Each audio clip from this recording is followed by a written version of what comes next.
Virus سے 102 افراد جاں بحق ہو گئے، جس کے بعد اموات کی تعداد 20,089 ہو گئی۔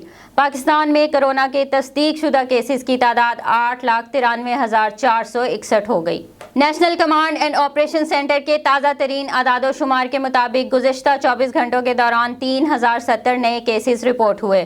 پنجاب میں 3,72,000، سندھ میں 3,04,571، خیبر پختونخوا میں 1,28,561، بلوچستان میں 24,318، گلگت بلتستان میں 5,454، اسلام آباد میں 80,010 جبکہ آزاد کشمیر میں 18,547 کیسز رپورٹ ہوئے۔ ملک بھر میں اب تک 1,26,54,997 افراد کے ٹیسٹ کیے گئے۔ گزشتہ 24 گھنٹوں کے دوران 51,528 نئے ٹیسٹ کیے گئے۔ اب تک 8,10,143 مریض صحت یاب ہو چکے ہیں، جبکہ 4,424 مریضوں کی حالت تشویشناک ہے۔